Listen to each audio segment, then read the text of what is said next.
here for our closer and the, oh my god, my brain, what do you call it? The headliner. Here is Tallulah. We met at the Mermaid Festival. We both had on our Sparkle Sparkle, and go Sparkle on stage.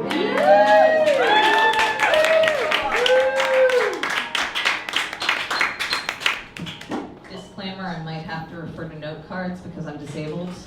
If you judge me for that, you're ableist.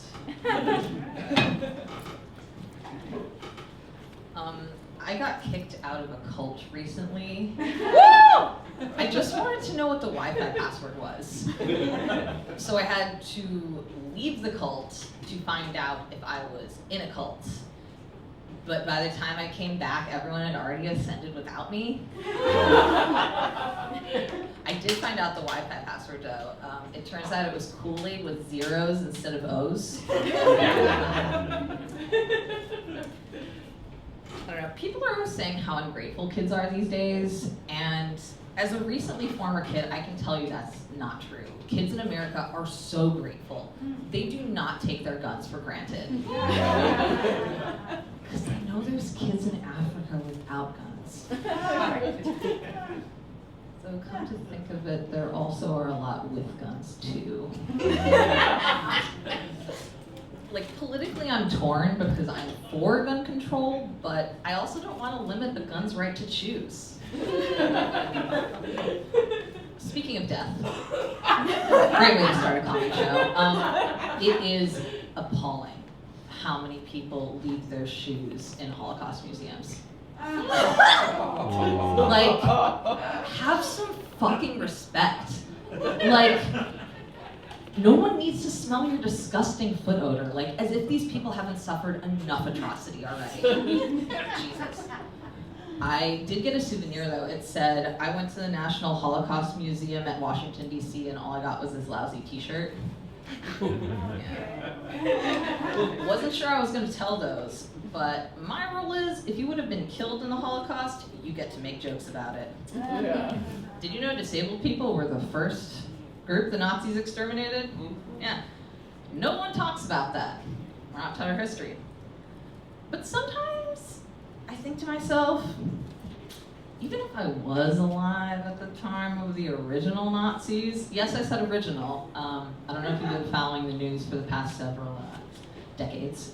I think like maybe I'm pretty enough that like one of them would like be, I'm gonna try to do an accent here. Führer, I know we're supposed to exterminate all of the useless eaters, the poor cripples who put them out of their misery. I don't know why I'm doing French now, but they were in France, it works. But that damn it, I'd muddy the master race for those boobins. These are the thoughts that go through my head.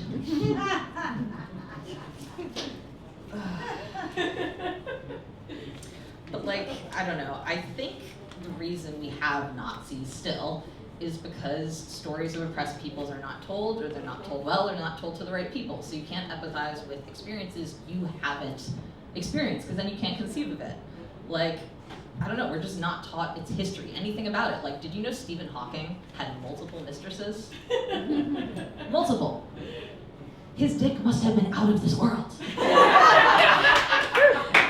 The dirty talk must have been kind of weird though. Like, oh baby, my cock is so hard for you. You're thicker than the mass of a wormhole hydroplane. I can't wait to be sucked into your black hole. And on Disability Pride Month, I have to ask, excuse me, would you have given Stephen Hawking a blowjob? Could I see the dick before or after? No, after. Ooh, I mean, I guess I might. Is anyone definitely not? Yes? Ableist, get up. Doesn't matter if you're disabled, there's horizontal, whatever, discrimination or whatever, I don't know. I don't know. To be fair though, like even the best blowjobs suck, so. That was low-hanging fruit. Yeah, I don't know. My body is like my crazy girlfriend, and I am a shitty boyfriend. I will shove a mound of sugar-coated gluten in my face. One of the few things I know for sure is bad for me. And then I'll be like, just tell me what I did wrong. And she'll be like, I shouldn't have to tell you, you should just know. Like, but then sometimes I do everything right. Like, I get her celery juice, I get her all of like that weird, healthy, bitter herbs she likes for some inconceivable reason. And then she's still like, fuck you, you motherfucking asshole, fuck. Bodies. Can't live with them, can't live without them. I don't know, like when you can't rely on your body, like you have to rely on other people, like, and that's a really vulnerable thing. Like sometimes when people are helping me, they joke like, oh, we're just your servants. And I know it's just a joke, but it really bothers me because it means they're catching on. I'm getting an abortion. I'm not pregnant, I just want to get one before you can't anymore. But seriously, having a kid sounds exactly like having a chronic illness. Like, they keep you up all night, they drain all your money, they make it impossible to plan anything with any level of calmness or certainty, and they keep crying, no matter how many drugs you throw at them. That's why I'm a member of the Planned Parenthood chapter at my college. They said that a meeting was terminated. No, they said it was canceled, but I was confused as to why they didn't say it was prematurely terminated. So much for solidarity. Ugh. I don't know, what, is that too soon? Usually the problem is it's too late. I don't know. I just, like genuinely, I just can't understand why we as a country can't decide whether to row or wade through all the excess fetuses. Wade when it's not deep enough to row anymore. Simple.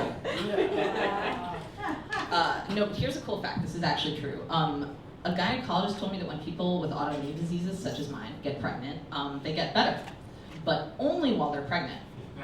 So, I found the cure. I'm just going to be perpetually pregnant and get infinite abortions.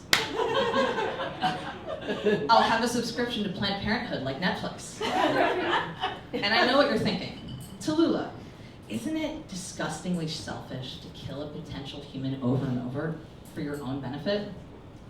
To which I would say what any liberal-minded person would. It's not feed you, it's feed us.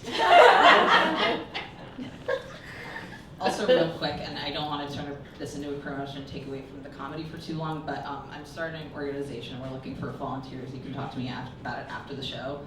We're going to teach survivors of domestic violence how to bake. It's called Battered But Not Broken.